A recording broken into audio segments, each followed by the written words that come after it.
We had a very fruitful visit with Ms. Baez. The visit was mainly to express our support to her for her courage, for her willingness to stand up and face suffering and sacrifice in order to make it clear that the position of our administration is totally wrong in Vietnam, and in order to make it clear that war should cease and people of goodwill must work to bring about an end to war everywhere. Do you anticipate any attempt to get her out before her time is served? No, they don't know about that. They are supposed to be getting out on the 2nd of February, I think they said, and they have no knowledge of any attempt to get her out any earlier than that. Dr. King, could you explain what you're quoted as saying, that you're now for escalated nonviolence? What did you mean by that? Well, I made it very clear that the anger of our ghettos is very extensive, the bitterness is very deep, and in order to give that understandable anger a kind of creative and constructive channel of expression, we've got to escalate nonviolence to the point that we make it much more militant, much more demanding, and much more insistent, even if it takes on the dimensions of civil disobedience. I feel that nonviolence must now be strong enough to be an alternative to riots on the one hand, but also an alternative to timid supplications for justice on the other. Dr. King, will you clarify once and for all the reported statement that you have said that Adam Clayton Powell is the only man who can now save the nation? Well, I tell you, there's so much confusion about what Mr. Powell said concerning my statements to him and my visit with him, that I would rather not make a comment until I've talked with him, because the press has reported certain things attributed to Mr. Powell that I never said to him, and I don't want to get in a public debate with him about what I said to him. I'd rather talk with him about that privately. Well, in your version, what is your version of this conversation? Did you say anything like that to him? I don't know anything about any statement like that made to Mr. Powell. What did you say, sir? Oh, we talked about many things. I was there to get a few days rest and spent a good deal of my time in Bimini talking with Mr. Powell. I didn't go there for that specific purpose, but after getting there and running into him, I did talk with him a good deal. We talked about the movement. We talked about, and I mean the civil rights movement. We talked about his unjust dismissal from Congress, and I do think that was a grave injustice, not only a slap in the face of Mr. Powell, but to Negro people generally.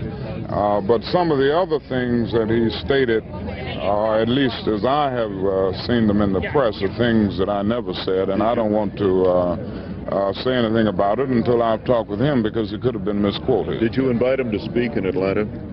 Yes, we did talk about that. When he told me he was coming to California, I mentioned to him that it would be a good thing for him to stop and preach in my pulpit in Atlanta, but we didn't get a chance to get back to that, so that it didn't work out. Mr. King, your sins, that was the reason for coming to Bimini, that you had pressed nonviolence past the breaking point, and you had alienated the masses, the black masses. Well, there again, I wouldn't want to get in a debate about this. I did not go to Bimini to confess any sins. I went to get some much-needed rest that the doctor demanded that I get, and I just ran into him in the process. I am more committed to nonviolence than I have ever been in my life, because I think it's the only answer to this very difficult problem. I have seen statements where Mr. Powell said I was ready to discard nonviolence, and I don't know where in the world he could have gotten that impression. As far as alienating the masses of Negro people, I think we would have to look at what is happening and face the fact that polls reveal, both the Harris poll and a recent poll by Fortune magazine, that from 88 to 90% of the Negro people of America feel that my approach to the problem is the best answer. Fortune just came out last week, where 88% of the people felt that my approach was the best approach in dealing with the problem, and 92 said they trusted my leadership more than anybody else. So I think that would be the answer, rather than saying that I've alienated the masses of people. Dr. King. I'm going right back to Atlanta, Georgia. What do you plan on doing back there? I'll be there in a 2-day workshop with my staff and give them their marching orders, so to speak, to go into 15 communities where we will be mobilizing people by the thousands for massive mobilization in Washington on the question of jobs and income, and we plan to begin in April. But we will be meeting for 2 days, tomorrow and Tuesday, going through our whole program and techniques of organization and action so that they can move into these communities and get to work.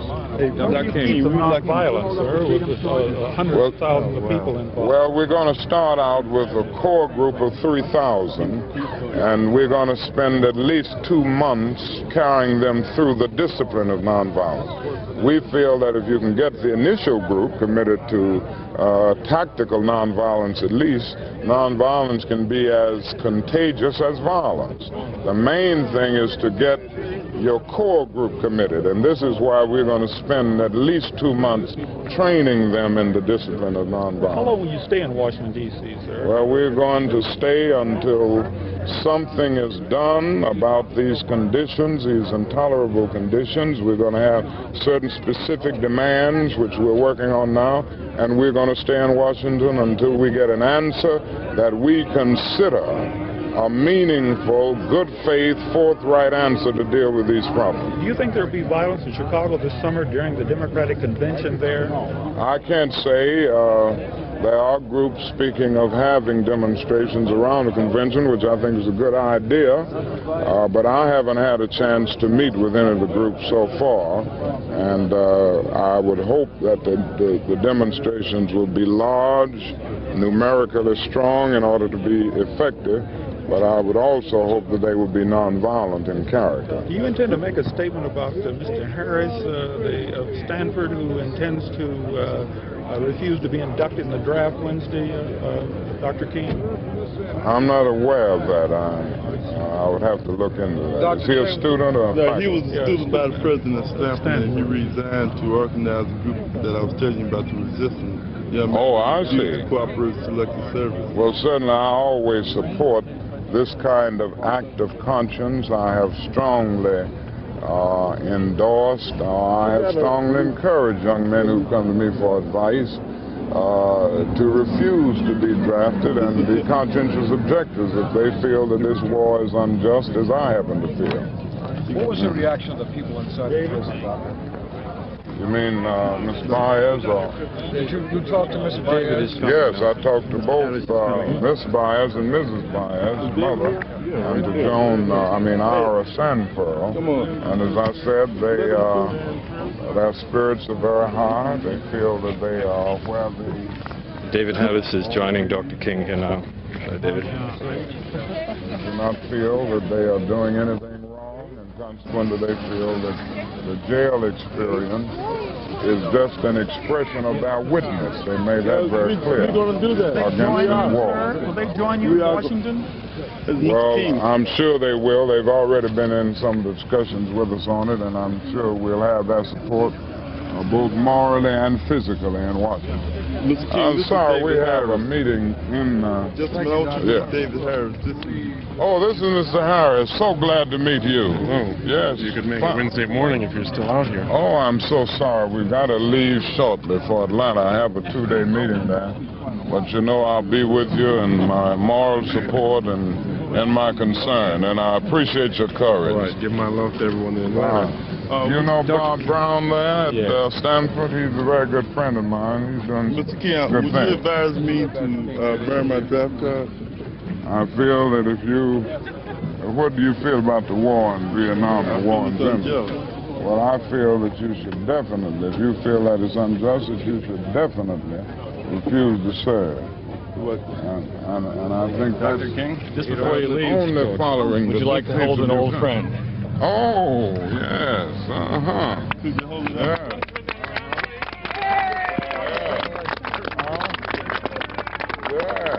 I didn't know it was here. You got it. Thank you. Glad to see you. If there's a groundswell, if